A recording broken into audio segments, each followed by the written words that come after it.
towards where Davy Rogers is up. Rogers swings the left. Oh! Davy Rogers! What a goal by Davy Rogers! Not one person in this stadium seen this coming half time.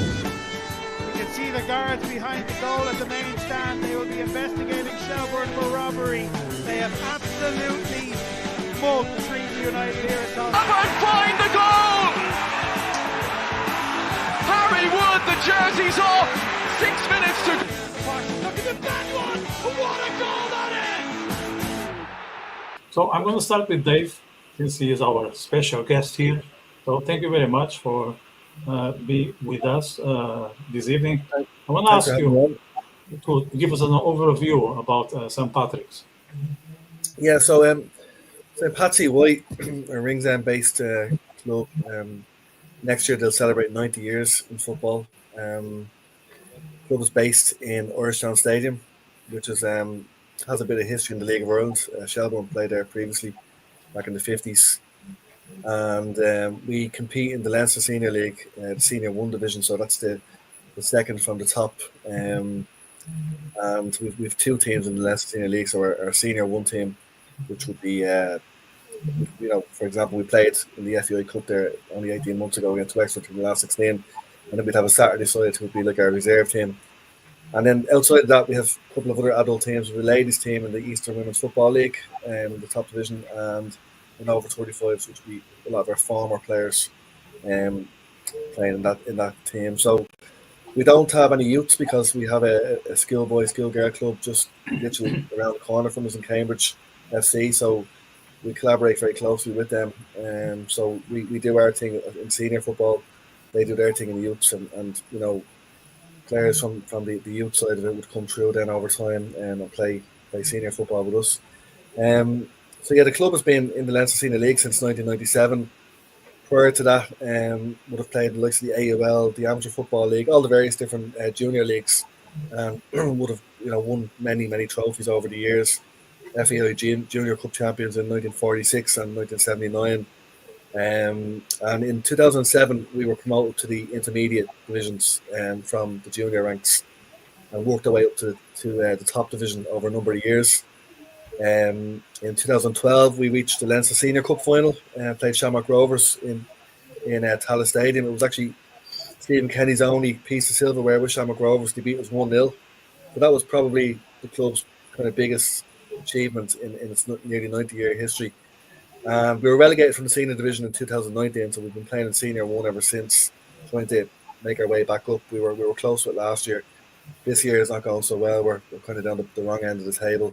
I'm just hoping to avoid the drop and go again next year.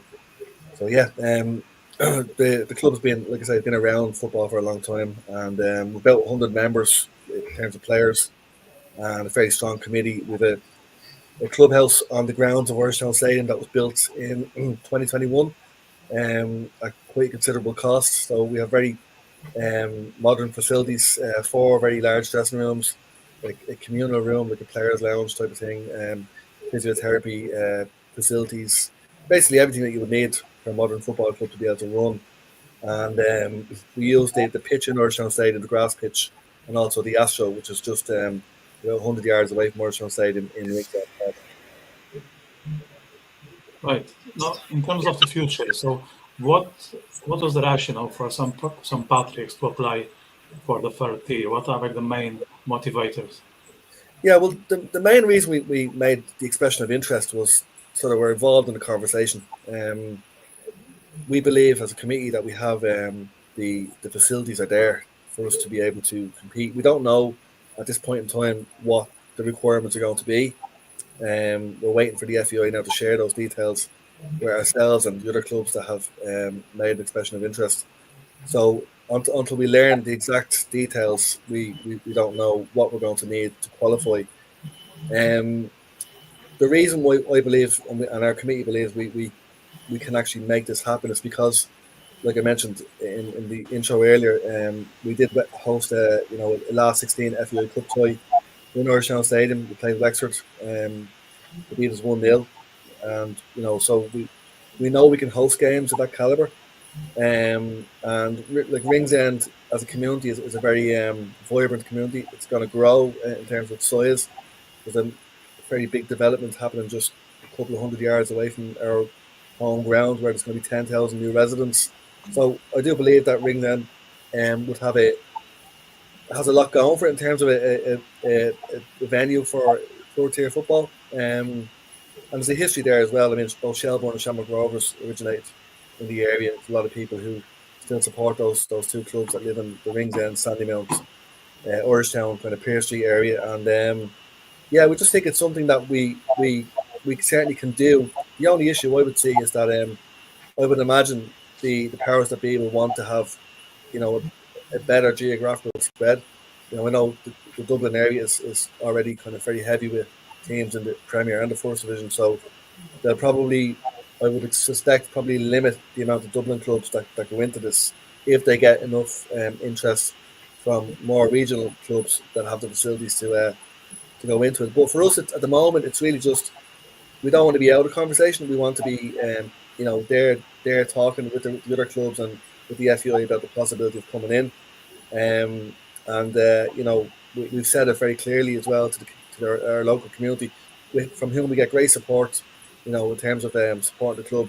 Local businesses and stuff like that are great. That anybody who wants to get involved and help us to push this along are more than welcome, to join the conversation and just see where it goes. Like I say, there's no minute detail on what exactly will be required. But my guess would be that, if you can compete in the First Division, the rules around competing in the First Division in terms of facilities and spectator facilities, Irishtown Stadium can certainly do that, and so that's the starting point for us. Yeah. So you mentioned that the requirements were not shared yet. Is there a timeline for those to be revealed? No, they've been quite vague. So when we made our expression of interest in early January, we discussed it before Christmas, and and I got an email then from the FAI, from Gary Higgins in the FAI, who tends to look after the intermediate senior sides. He looks after the intermediate cup and stuff, and basically just acknowledging receipt of our expression of interest, and that as soon as the deadline had passed, they would begin reaching out to the clubs that had applied to discuss next steps. So, like right now, there was very basic questions asked in the submission. So, like they asked, was there a covered area for spectators? I mean, there isn't really an Irishtown Stadium, but there would be parts of the ground where you could cover yourself in the rain if you wanted to, But I mean, there's a lot of the grounds, particularly in the First Division, would have areas of the ground that wouldn't be covered at all. So that was the main question around facilities. It was just really a couple of questions around really just an application to express an interest, and just some very, very basic questions. So, like I say, we're waiting on more detail. And be interesting to see who the other clubs are. The 67, I believe, in total have applied. The plan is to divide it north and south, so 10 teams north, 10 teams south. I don't know what that geographical divide is going to look like. I suspect it might be something similar to what they've often done with the Regions Cup team. It's the amateur representative team, where they've often had a playoff between the two kind of split regions, which kind of goes. It's not quite north south. It's more like northeast southwest of the split. So I'm thinking that's what they might do. It depends on the breakdown of the clubs that have applied. I would suspect there's quite a lot of Dublin clubs that will have made an application. And there's many teams in the Leinster Senior League, particularly in the top two divisions, that would have the facilities, to cater for this particular competition. So, until we see more detail and understand exactly who's applied, it's kind of difficult to say where we are at this stage. Yeah. One more question, but I just want to say to people out there, if they can put the questions in the chat box, and Dave is happy to answer. And Corner or Matt, maybe I can turn to you if you have anything to ask. Maybe Corner, I can see you. Yeah, David, I'm just wondering, what's your thoughts on Shamrock Rovers? It's been reported that potentially they want to pull in a B team. I'm just wondering what's your kind of take on the idea of B teams being in this hypothetical, this future third tier? In principle, I wouldn't have an option. Wouldn't have a problem with it. I guess the Shamrock Rovers B team would be very strong. When we played Shamrock Rovers in the final of the Leinster Senior Cup in 2012, we would have played mostly their reserve team. You know, they were playing an amateur club, so they didn't put their strongest side out. And we were able to compete. So I think if a B team would be obviously strong, but I think most certainly the top Leinster Senior League teams would be more than capable of competing with the League of Ireland B team. Like a lot of the players that play in the Leinster Senior League are guys that would have had aspirations to play professional football at some point in their playing career. Maybe they didn't have the commitment to do it, or injuries held them back or whatever. So some very good players around the league. I guess if you're going into it, if you are in a tier 1 or tier 3 or even tier 4, because there are plans to expand it into a 4th tier, I believe. You're going to attract players, that will have aspirations to play League of Ireland, and they'll see this as an opportunity to put themselves in the shop window. To give you a really good example of that, one of our former players, believe it or not, if you're not already aware, is Daniel Kelly, who's with Shelbourne now. Daniel played with Cambridge FC, went under the radar, and then he went to senior football, played for us for one season, played for Crumlin United for a season, then came back to us, and then Bray came in and signed him at Christmas time, and his career went off from there. So, like, the Leinster Senior League and the amateur ranks is a great place for players who have maybe missed the boat to showcase their talents. But I think the tier 3 setup is even better in the sense that it's going to be part of the overall League of Ireland structure. So, I think it's the B. Going back to your question, B teams, I wouldn't have an issue. I don't think many clubs will do it. Shamrock Rovers are the only ones that have done it in recent years. I thought it was a bit shambolic to play a B team in the 1st division. It makes more sense to have a B team in a 3rd or 4th tier. So yeah, again, I wouldn't see that being a problem. I don't think it will mean that Shamrock Rovers are overly strong. Obviously, they can't get promoted beyond the 1st division, which would be an issue. Like you take UCD, for example, would have a team in the Leinster Senior League. I'm assuming that they won't be bothering with the tier 3 because they're already a League of Ireland club, So, but yeah, from my perspective, I wouldn't see an issue. I think if Shamrock Rovers need another opportunity to play their players and to give them some game time, then this is a good opportunity for them to do that. Cornell, anything from you? Yes. What's your take on the League of Ireland in introducing the Irish non-league? What's your thoughts and your opinions on that? Well, I've long been a critic of the FAI because they get more wrong than they get right. But I think on this particular thing, they've hit the nail on the head. Like, amateur grassroots football in this country is a mess. In my opinion, it's a mess. Like, there's just all these different leagues doing their own thing, making their own decisions. Even at the moment, there's like a big divide in terms of like moving to a calendar year season, which I think makes perfect sense. The month of December, there's very little football played at amateur level because people are taking a break for the Christmas period. And then in January, it tends to be a washout in terms of weather. And, amateur clubs don't have the facilities necessarily to contend with really bad weather, and pitches tend to be off. So I think this is bringing a structure to it. Like, the Leinster Senior League is a brilliant league. It's probably the best run league in the country.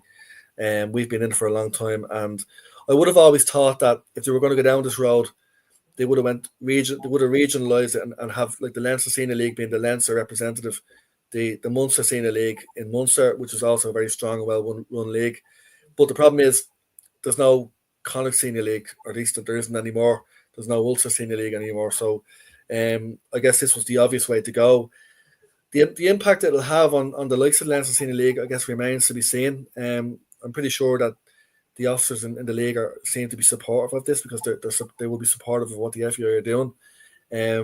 So this is a level that will drop in above the senior division, and it just creates a better pyramid. Is the word I think Mark Cannon's been using, and a bit more of a structure, because, like I say, it's kind of like it's just a mess, I think, and there's too many leagues, and there needs to be an element of consolidation, and not just with leagues, but also in grassroots. There's a lot of clubs, there's probably too many clubs, and in terms of if you were to take the common system that's there now, FAI Connect is a database now of players and clubs that's really accurate, and I'm pretty sure you could pull the information from that and see that there's probably more clubs than there is enough players. And what tends to happen is then you've got some clubs who fold or go under because they can't attract players, so they've gone to the club down the road.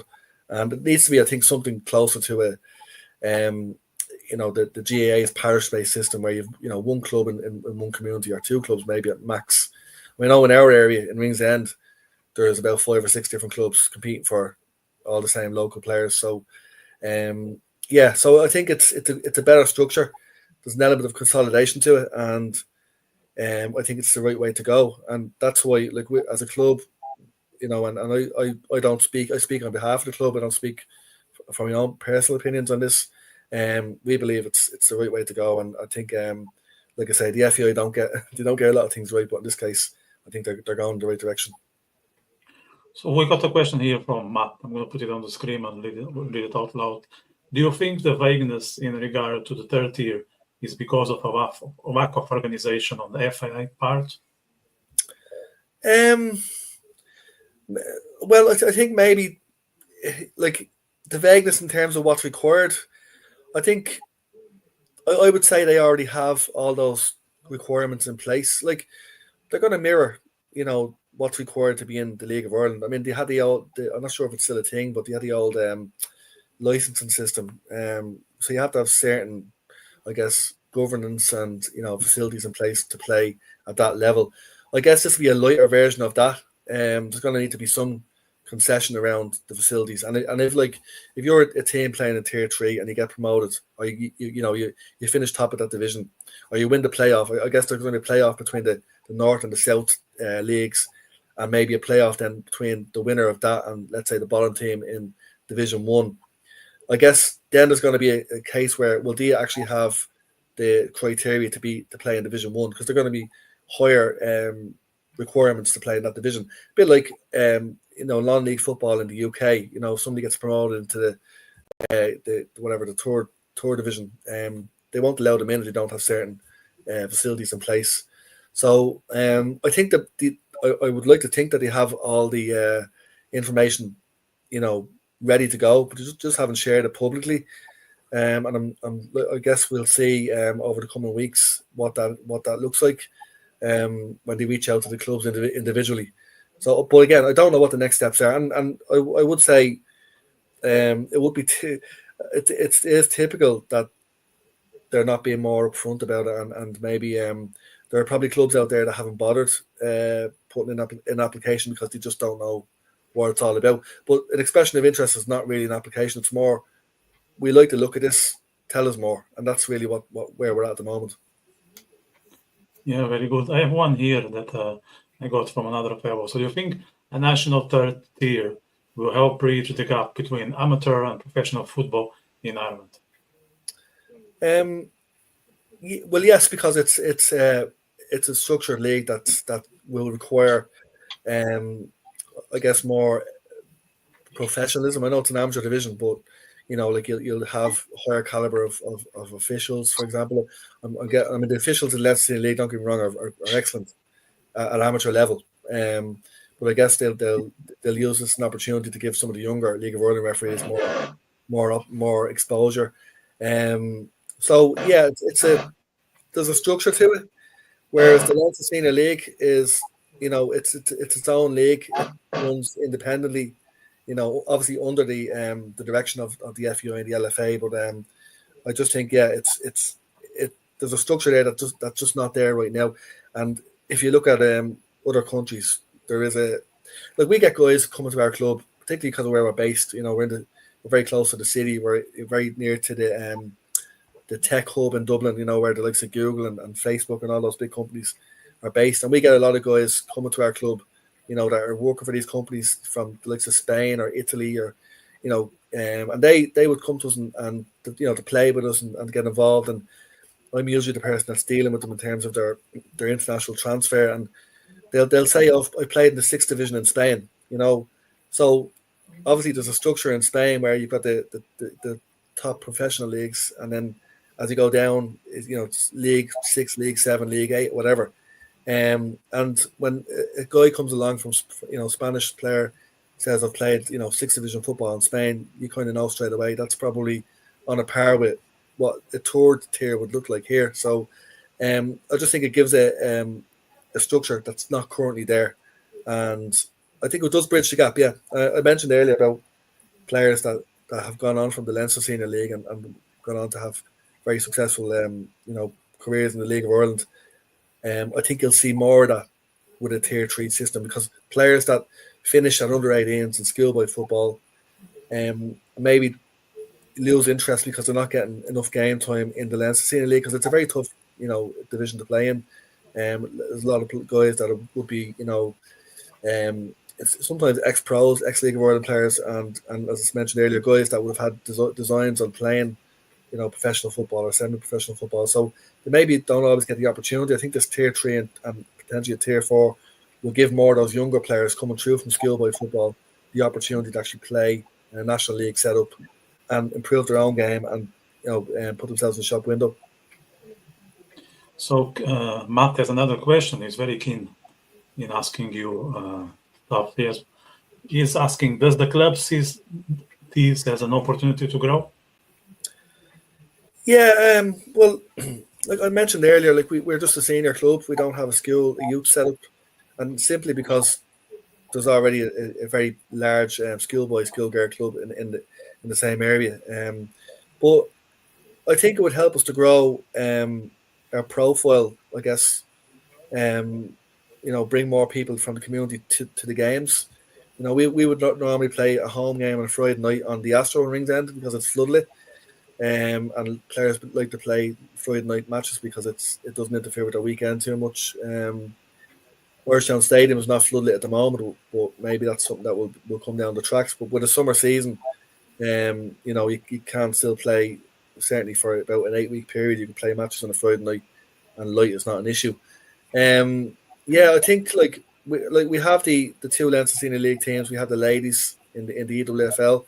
Maybe if this worked out, and like I said, there's a long way to go with this, but if we were lucky enough to be selected and we went down this route, it might then, see us maybe look at the potential of our ladies team, jumping up into the ladies National League, and I know they're crying out for new teams because there's not that many as it is. So yeah, in that sense we could grow, but I think clubs that are going to go down this route do need to look at the community that they're based in and look around them and think, well, can we bring other people into this? Because I don't think, and I'd even say at the moment, I don't know if this is something we can do alone. I think we would need, other partners from the community to come in and, come in on board with us and bring it together. So, and I think that's, might be the case with some of the other clubs. I mean, I'll give you an example of a club that I believe has made an application. This is just a rumor, but like Arklow Town would be one of the best placed clubs, certainly on the East Coast, to enter this. They have a lovely ground down there. They've got a ground that would rival most Division 1 teams, and at the big town, their ground is quite close to the town centre, so it's a 7 or 8 minute walk away. I think it needs to be for this to work. It needs to be in communities where the ground is accessible, and there's lots of it needs to be an occasion. You want people to come to the game, have a burger, maybe they might go for a beer afterwards. It can't be an out of town ground where you have to drive to it, or it's inaccessible. I think it needs to be, and that's why I think Ringsend is very well placed in Dublin. I think we're going to be competing with other clubs that probably have more going for them at the moment than we would. So, but yeah. Just going back to the initial question, I think we would keep our existence in the Leinster Senior League. We need to have a reserve team there anyway, and probably a tour team if possible. And then of course with the ladies, we'd like to grow that, and our over 35s, they do their thing, and that's a separate sort of entity. But yeah, we'd like to think we can grow our support and our membership, and stabilize ourselves to a point where we can compete in that tour division. Because there's going to be additional costs associated with traveling around. Like at the moment, our biggest kind of distance to travel in the division we're in now would be Arklow Town and Edenderry, which are an hour and a half drive. But I mean, with this regional, this kind of north south split, we'd probably be looking at, if there's any teams in the Donegal area or Galway area that enter this, and we're in the league with them, you're looking at quite a considerable cost to get to away matches. So we would need to grow in terms of our sponsorship and our ability to raise funds to keep that going. So yeah. So best of luck for the application. I'll be cheering for you guys. I just want to say in a personal level that I got my first office job here in Dublin, in Ringsend. So I have all the reasons to support you on this. So I'll be one of those guys who will be on 9 to 5, Monday, Friday, and happy will join the game on Friday evening.